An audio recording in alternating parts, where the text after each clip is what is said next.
totally at a slower pace now for Horizon updates, which of course makes sense because the game came out many months ago and we already have New Game Plus, Transmog and other requested features. Still, the updates that they do release bring some very cool additions, especially on PS5. We also got some noteworthy gameplay changes, including secret changes from recent patches that we did not talk about yet. And I also want to look at the future, like what's next for the game. I show some DLC hints, and of course the photo mod showcase is back as well. So really a ton to go over. Of course, if you like the Horizon content here on the channel, then leaving a like would really help the channel out. Subscribe to be up to date on everything regarding the game, and let's go. We got some nice fixes, because first, sometimes with elemental arrows from fully upgraded bows, you could destroy canisters of the same element from machines instead of detonating them, while you want to of course detonate them. Should not happen anymore, so you can have the blast that of course appears a few seconds later. Also, the Apex Claw Strider hearts would first be placed in the valuables to sell window at a vendor, for example, which is only for items that have no workbench purpose.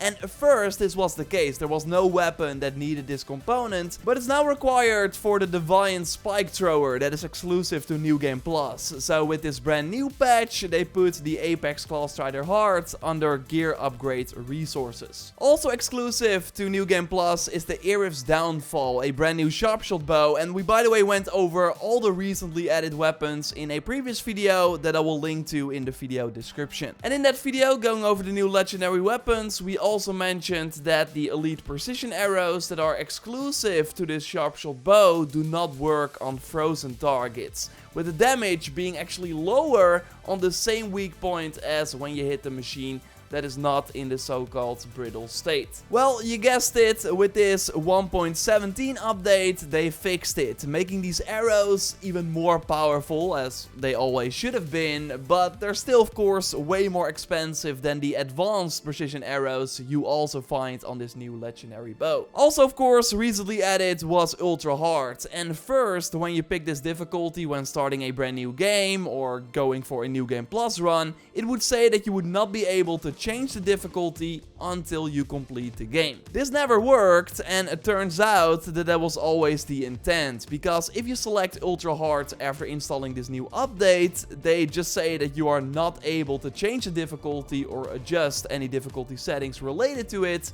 at all. So when playing on ultra hard, you are stuck there even after getting the trophies that are linked to it, which also means there's no easy loot feature available to you. I personally prefer the Zero Dawn method, where you could always change the ultra hard if you wanted and could drop down if you did not like the challenge anymore, because now you're either stuck on this highest difficulty, or you can choose all the other difficulties but have no access to ultra hard at all. I really hope they change this. And Lois reached out in the comments under a previous video with an interesting fact about ultra hard, because of course enemies hit harder in this mode, they have more health, but turns out that all the status effects on Aloy last way longer too. For example, acid on very hard is 30 seconds, while on ultra hard it's 1.15 minutes. So more than double, which is pretty wild. They removed the exclamation point icon when you have all skills unlocked, but skill points are still available. And ever fought a Dread Wing that was cloaked like basically all the time, even after being knocked down or thrown around? Well, turns out that was an issue that should now be addressed. Just like the fact that a Desert Bird Wing could first not be looted. And you need these for the Salt Bite special you can get at a cook in, you guessed it, Salt Bite over here on the map. And by making a job, you could see that you had to farm birds close by to get the resource. The problem was that these birds would never drop them. So now after the patch, you should be able to get them, but we farmed a lot and only found the resource once. So they totally fixed it, but it's still super rare. So I recommend that you get the Desert Wing at the Herbalist in Cliffwatch over here if you really want that low health defense buff from the Salt Bite special. And also worth noting is that before you can access the cook's inventory, you first have to accept a quest. AC is now enter Salt Bite and go to the quest in the brand new 40 FPS balanced mode. This is also new with this update, so after installing it you can select it in the visual tab if you are on PS5 and your screen supports it. For Dennis and for me, the monitors did not support it while our TVs do. So in this mode, you still have amazing image quality, kind of similar to the 30 FPS mode, but you run the game in 40 FPS. We'll show more gameplay with this mode in this video, and I will also put like text in the corner so you know when we're playing on this mode. Even after like toying around with 40 FPS, I still prefer the 60 FPS feature, as they also recently improved the image quality, of course. We see this in a nice comparison from Digital Foundry. But what's also new is that this performance mode has an unlocked frame rate. So you can go above the 60 if you have an HDMI 2.1 screen with a HDMI 2.1 cable, and you also have to turn on the VRR in the screen and video settings of the PS5, and then you will also see if your TV supports it. So Digital Foundry was able to record this, and we see that the game mostly stays around the 60 in forest-like areas, but when looking at the sky, for example, you can go quite above that. Still though, in the test from Digital Foundry, they weren't able to reach the 120 frames, like not even come close. So it's some nice extra frames if you have a screen like that, and I will of course leave a link to the Digital Foundry conversation in the video description. And a nice extra secret change I noticed while playing, but that was not mentioned in recent patch notes, is that they made the smoke bombs usable in higher difficulties. Because first, on very hard for example, the machine would not be fully stunned. And because there's a cooldown on this item, you could not follow up with a second bomb. Basically meaning that the smoke bombs were useless on a higher difficulty, but that's not the case anymore. It now even works on ultra hard. We also have a lot of specific fixes for certain missions and activities. You also find a link to the patch notes in the video description. And the question now is, what's next? Right now we're in that will there be a DLC period. While for Zero Dawn we already knew that the Frozen Wilds was coming because it was announced in June, even before New Game Plus was out.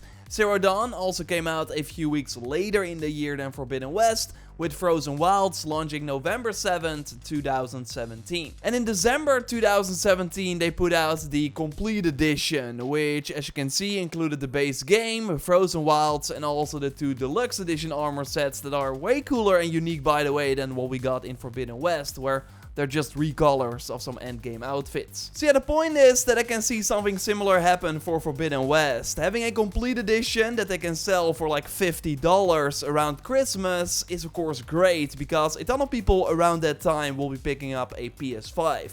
So then I can see the DLC drop in October, as God of War will of course take over November. But enough predictions and speculation for now. We also got some interesting DLC hints that I did not touch on before. One is regarding the credits of the game. Here we of course fly on the back of a Sunwing, and hear the In the Flood track with Ariana Gillis. The camera doesn't move and stays behind Aloy, but the only time that changes is when you fly near that potential DLC area. Watch this.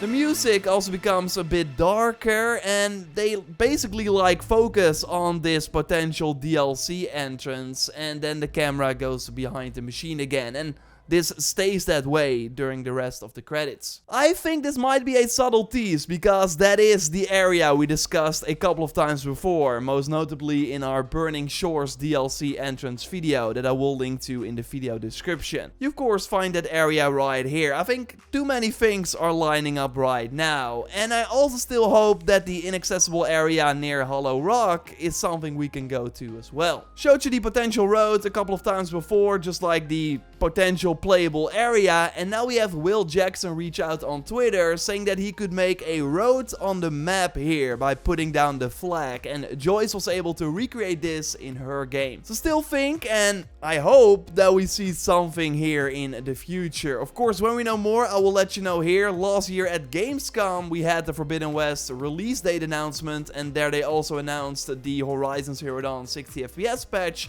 So maybe that is where they will announce this potential expansion. So subscribe if you haven't already for all the news. A like on the video would really help me out. And check out our previous video on the future of Guerrilla Games by clicking on the screen. A very interesting one if you haven't watched it yet. Or I will link to it at the end of our photo mode showcase. You can of course send in your shots via the JorRaptor hashtag on Twitter, or by going to the dedicated pictures channel on our Discord. You can join the Discord via the link in the pinned comment. Okay Joyce, photo mode expert, come in. You've of course, selected 3 very awesome shots from the community. So let's have a look. Yes, what's up everyone? First up is Trooper Max over on Twitter, where Aloy went on a swimming trip with a stingray, who's very happy to join her on this adventure, it seems.